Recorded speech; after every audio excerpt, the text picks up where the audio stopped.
We're at 481 Laurel Avenue in St. Paul, Minnesota. In 1896, we think on the second floor of this brownstone, the Fitzgerald family welcomed its newest member. They named him F. Scott after a kind of distant cousin who wrote the Star Spangled Banner. This, of course, is the birthhouse of F. Scott Fitzgerald, one of the great American authors of the 20th century, maybe one of the most famous people to come from St. Paul, Minnesota.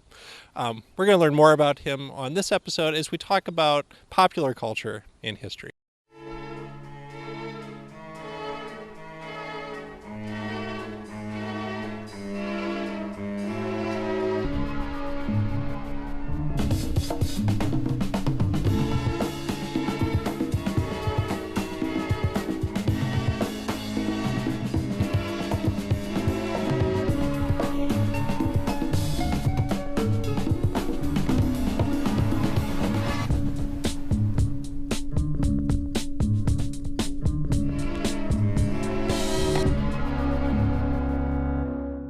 This house was bought in 1975 and turned into a set of condos, and the owner of the second floor kind of became an F. Scott Fitzgerald buff in the process, and this has become a historic site then in St. Paul.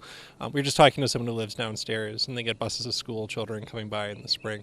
We're going to take you on kind of a walking tour of F. Scott Fitzgerald's St. Paul, going to 3 or 4 other sites.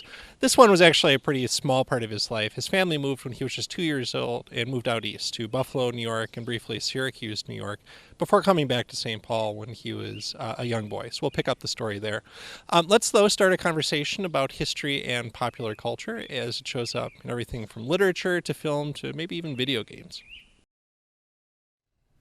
So as you think about an 18-year-old who arrives on a college campus and is starting to take history classes, they've already encountered history they've taken some high school history classes.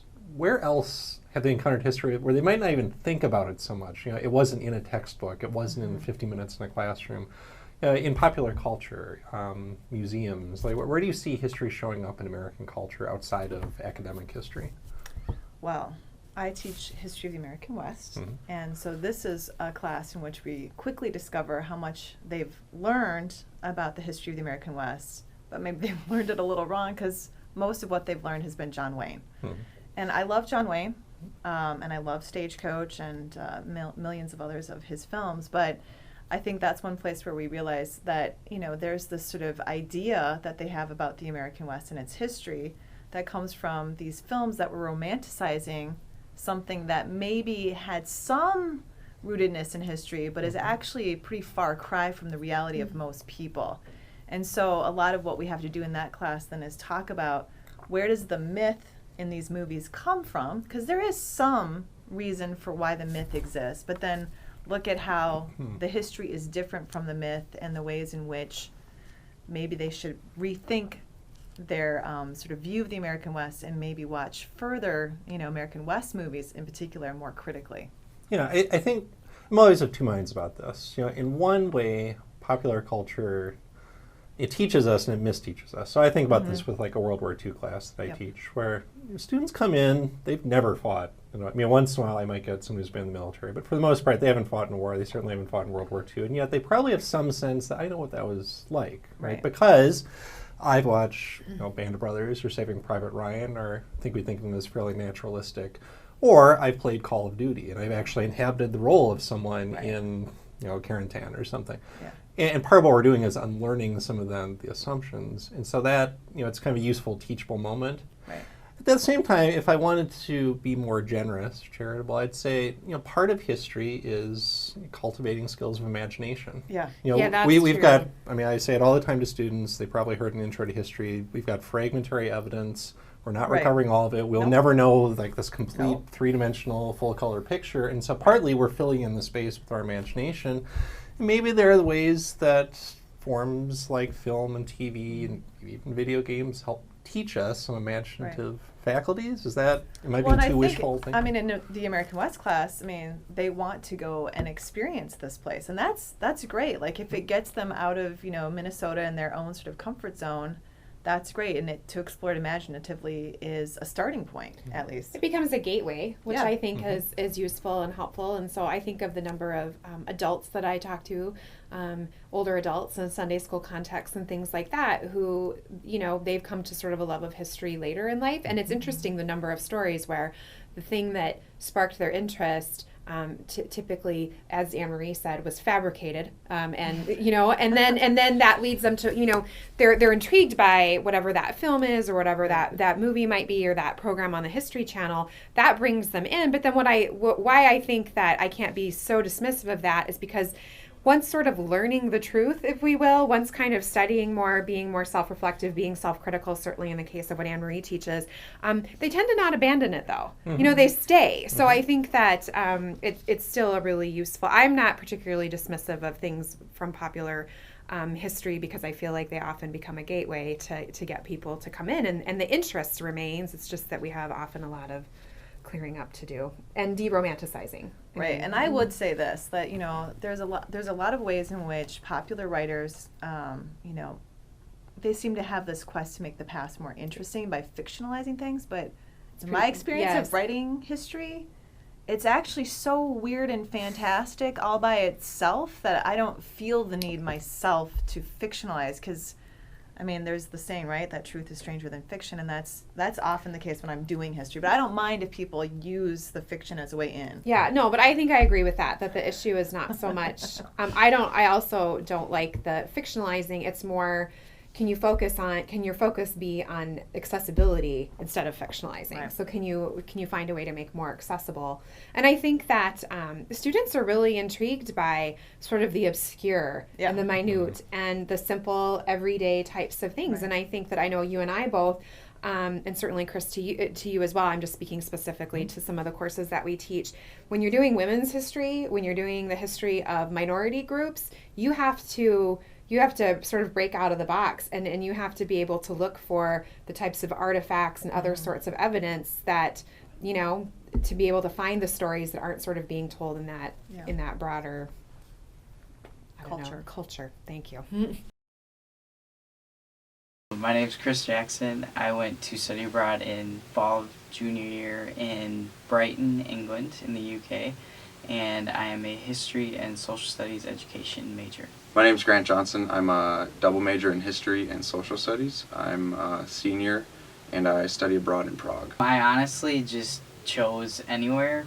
Honestly, I like the idea of being on the shoreline, and I kind of picked England because I already knew the language. Me and a couple friends decided to go over we wanted to go to Europe, and then we were looking at different programs around Europe, and we found that Prague was, first off, a really historic city.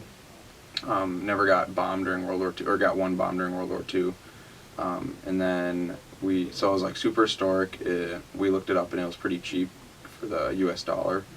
And then also it's really central. So we found out that it was easy to travel east and west from there, opposed to like if you go to like Paris or some of those countries, it's really hard to get farther western or Eastern Europe.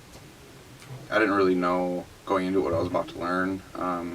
I found out that it really sparks a lot more interest in a lot of topics, because it really lets you see like what you're learning here and how it applies there, and as you get to meet more people over there, you realize like these people lived the stuff that we are learning here. I think the biggest thing you pull away from going to study abroad program is that you grow individually in yourself, and it often tests your faith and what you believe, and you get different perspectives with people coming from all around the world, and I think that provides yourself with a good worldview and openness. We're at the next stop in our walking tour of F. Scott Fitzgerald St. Paul. This is 25 Northdale. Right now it's a professional office building, but in 1908 this was the home of what's now St. Paul Academy, an elite private school in St. Paul. That year, Fitzgerald's family moved back from Buffalo, New York, and F. Scott Fitzgerald enrolled at St. Paul Academy. See a little statue of Fitzgerald as a schoolboy. He attended St. Paul Academy from 1908 to 1911. The school magazine marked him as someone who would probably control the school or else be poisoned, according to legend. In 1909, he published his first story in Now and Then, the school magazine. He was a pretty small kid, but he also tried to play football, and that became a theme in his first novel, which we'll talk about in just a moment. Okay, let's move now to an interview with another of our Bethel History Department alumni. I am a Bethel graduate, 1988. I'm a 1999 Bethel grad. I'm a teacher at Minnehaha Academy. I am the pastor of worship and adult ministries here at Church of the Cross. Mutuality editor and publications coordinator. I work as an attorney in the business and corporate practice. English Language Institute, China, in China. Library director at the College of St. Scholastica. I'm a history professor at Bethel University. I was a history major. I was a Bethel history major. I was a history major. I was a history major. I was a history major. History major. I was a history major. I was a history major. My name is Michael Bumann. I currently work for ELIC, English Language Institute, China, in China, and I was a history major. For me, the draw for Bethel was a school that was smaller, a little more intimate. I didn't think I wanted that at first, but it was very appealing. And the combination between music and sports. I talked to Coach Jay, I talked to Dr. Port, the choir director, and somehow they worked out a deal where they could share time. And that was, boy, at any other school I can't even imagine that happening. The choir director and the football coach like actually knowing each other and actually getting along is pretty cool. And so, yeah, I think the opportunity to kind of do a little more was very appealing. The honest answer is that I took a poli-sci class and got a B in it and was upset.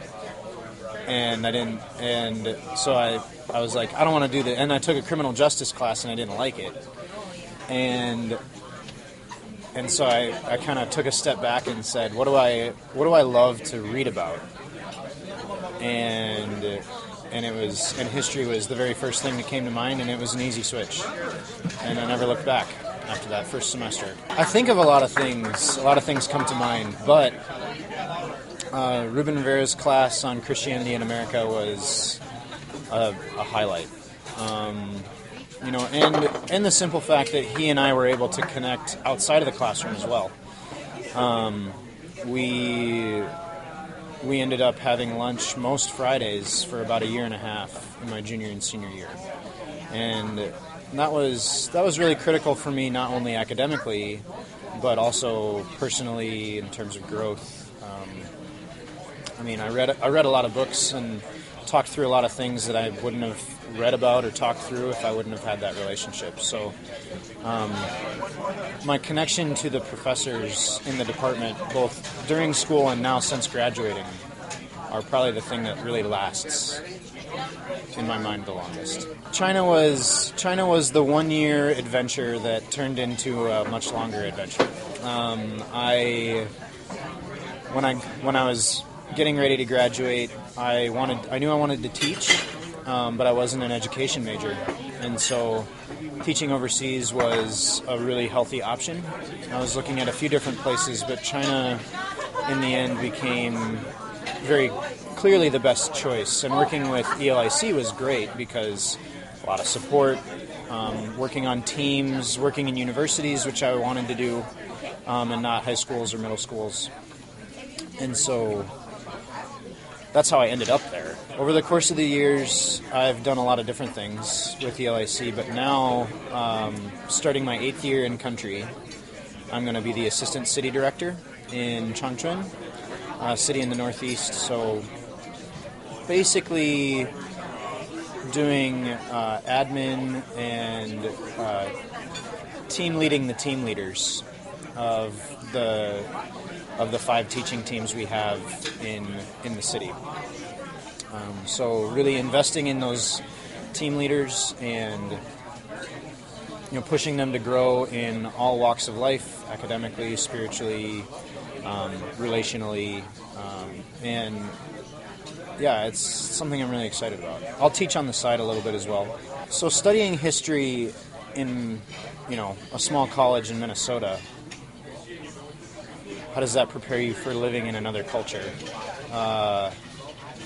I think what I had, and one of the reasons I wanted to move overseas in general, was I feel like the Bethel history major gave me a lot of tools to examine the world around me, to go out and find the books about this place, go out and ask the questions that need to be asked, and wait patiently for an answer. I think that's something that history teaches you, is that history takes patience, and people take patience. And so working in another culture and learning about another culture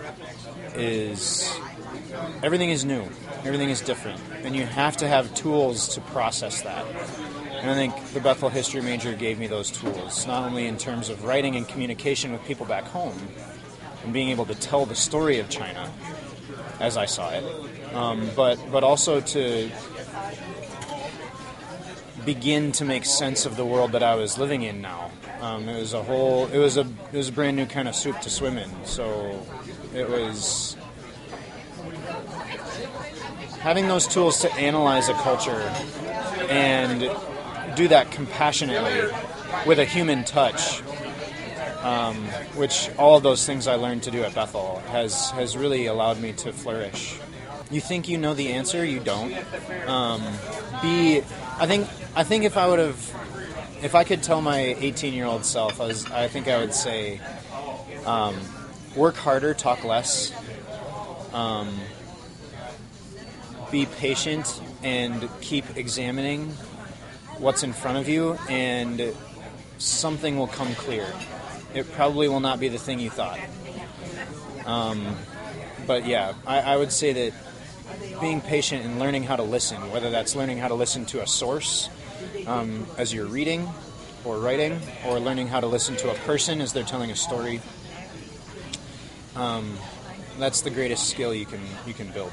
The Master of Arts in Teaching consists of several licensure paths that someone with an undergraduate degree can take.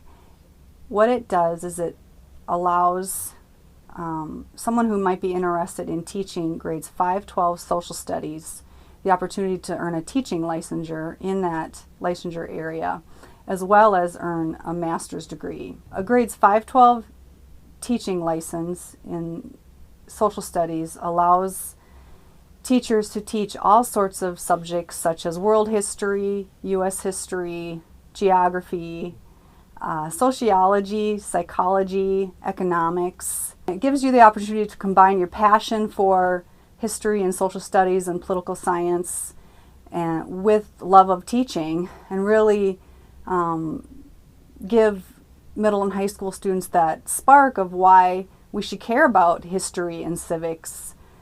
These aren't just things that happened 200, 300, 400 years ago, but these are important concepts that teachers can help bring alive to students so they know they can figure out how to relate the history to what's going on in today's world and just how to be a better citizen. It leaves the path open for a history major to not only thinking about being a teacher, but pursue a career in business or higher education or sociology or human services or healthcare or any path that they may want to take. I think that any liberal arts type of degree is going to well prepare an undergrad student for a variety of careers, and teaching might be one of those careers that someone might want to consider.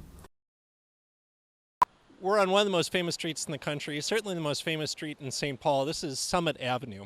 It's full of historic old houses like this brownstone, 599 Summit Avenue.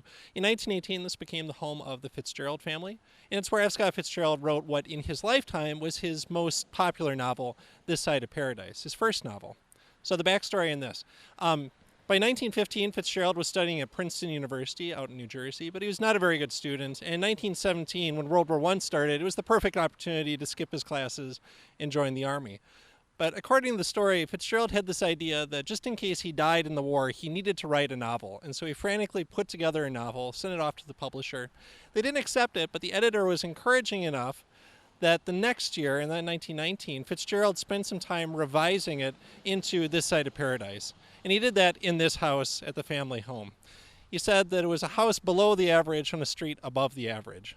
And it became very popular. He then married his wife Zelda and initiated his fame in the 1920s. He's kind of one of the novelists of the Jazz Age. Okay, let's continue our conversation about history and popular culture. So earlier, I forget which, but one of you alluded to writing, and so I'd like to follow up on that. And not so much historical fiction, but maybe I'll call it popular history. Sure. You know, works that are done, you know, there's degree of research, Yep. there's some rigor to it, but it's written to be accessible for a broad audience. I don't know if entertaining. I don't know if someone comes to mind immediately in your field or some other field, but you know, at its best, why is it valuable? What does it do? Or is there anything, you know, academic historians can learn from it? Boy, I am thinking about 2 books. One that I read this summer, but I can't remember the author and I can't remember the title. But it was about the was plague. really memorable. It was about the plague in England in a small town, and that's totally outside of my field of study. But I thought it was fascinating, and it was entertaining, and it was upsetting because I could tell she had fictionalized, especially the ending. And so that actually was a really interesting experience for me because I did feel very passionately about something that is outside my normal field of study, and I love the idea of other students, you know, having that experience in a historical context. The other one is The Devil in the White City. I was going to ask you about Devil in Eric the White Larson. City. Yep. It's I think gotten all sorts of prizes, and it was a fascinating book to read. But I remember there are kind of 2 parts of it. There's the history of this kind of artificial city that's created in Chicago, and then there's the history of the serial killer. The serial killer. And the guy was really trying to get inside the mind of the serial killer and really think through what a serial killer was thinking. That didn't really resonate for me. No. Maybe that's a good thing, but that's okay. You know, I liked the history part, but I didn't like the serial killer fictionalized part. So again, I think that's good actually that you can feel the tension between the history and the fiction, even though the fiction might draw you in. I think that tension sort of keeps you engaged, and maybe you want, you know, so you write a paper on it for senior seminar. Fabulous. There you go. You know. Yeah, it's I mean, I think. At its best, they're well researched. And that's often because it's someone who actually has an army of assistants out doing the But I'm reading this one right now, and I think it's Scott Anderson, who's a journalist, I think, by training. Did a history of World War I in the Middle East called Lawrence in Arabia. And so it's Lawrence, but it's also like 3 or 4 other characters. Yeah. And you read through the footnotes, and it doesn't use footnote, but I mean, it's impressive multi-archival work going from like this one guy named Yale, who's paper producer at Yale, but also German archives, British archives, Australian archives, I think. I mean, it's like 500 pages. This is not a light like, beach read, and yet it's also clear that he's got the journalist's ability to do kind of thick description, bring characters to life. And so I try to think of it more as like a form. Like I'm not really a great writer as a storyteller. Like I think we all think, well, history is storytelling, right? I'm not naturally a good storyteller, and so I do like to learn from novelists, from playwrights, from journalists who, by the nature of what they're doing, are telling a story. And so sometimes you talk to students about how do you develop characters, and how do you follow an arc of a story, and do you have a climax and a denouement? How do you build tension there? Well, and I'd say a really interesting example of a historian struggling with, do I write history or do I write fiction, was Jill Lepore's Book of Ages, which I think was a National Book Award, if not finalist, if not the prize winner, but it was definitely in the mix. Benjamin Franklin's sister. Benjamin Franklin's sister, and she, in either the forward or afterward, talks about how because of the lack of sources, there's basically a period of Jane Franklin's life that's really hard to get at.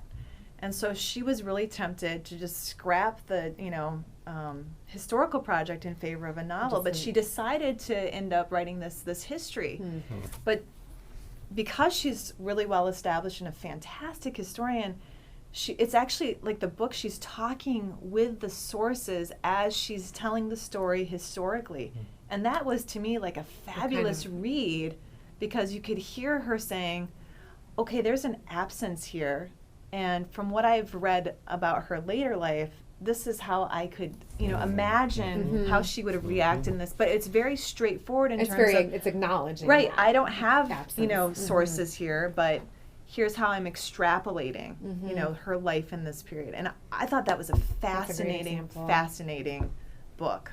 Well, especially as historians tend not to make their process all that transparent. Yes. They actually make it almost, memoir, almost a little intellectual autobiography. And she's someone who writes popularly, too. Right, writes essays. And, So she is, she's an example of someone that everybody should read. Well, and maybe that gets us to a last time. I mean, should historians be going out into popular culture more? Is this something academic historians could do? But whether it's the kind of books they write, that they, like she writes for the New Yorker, she does.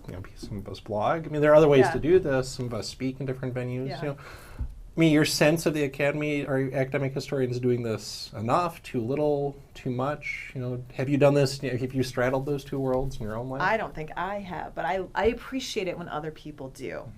I like the discipline of, getting the peer review and all that stuff for, academic publications and books. And obviously Jill Lepore is someone who is a very seasoned historical scholar. But I mean, I really liked the book. I really liked the fact that she reaches out to the general public. I think that's a way of inviting the public into the discipline of history. If you speak to the public, I think it's great that people have blogs. I think it's great that people speak to churches. So I think historians should do more of that. And I think we will be asked to do more of that. And that's why it's important to learn how to speak as well as to write, as well as to think. No, I think the barrier between those two worlds is becoming thinner and thinner. And so I think that it's not dismissive of the academy, but I think that just when I look at the type of work that colleagues do, you're globally engaged in a different type of way, and that also means you're open to critique from different audiences, which I think also brings on its own layer of challenge, both good and bad. But I think that it's something that isn't going to go away. So I think that when you ask the question of should academics be more concerned with this, I think you have to clearly define who your audience is. But at the same time, I think we can't avoid the fact that, again, that barrier between the two is becoming thinner and thinner. One more Fitzgerald story before we go for this week's webisode. We're going to backtrack in time to 1913. Fitzgerald was home from school for a Christmas vacation. And after maybe a few too many drinks at supper, he and a friend decided that they just had to sing Christmas carols and barged into the middle of a service at St. John the Evangelist Episcopal Church here just off of Summit Avenue in St. Paul. According to the story, Fitzgerald kind of drunkenly sauntered down the aisle while everyone in St. Paul's aristocracy watched him, interrupted the rector, but then turned to him and said, "Don't mind me, Pastor, go on with the sermon," and then walked out. Not a great story, and presages the really tragic part of Fitzgerald's life, which is that alcoholism ultimately led to his professional demise and his early death in 1940. But that's all we have time for this week on Past and Presents. We'll be back next time to talk more about what it is that historians do and meet some more people connected to Bethel's history department. Back, baby, back in time. Wanna go back when you were mine. Back, baby, back in time.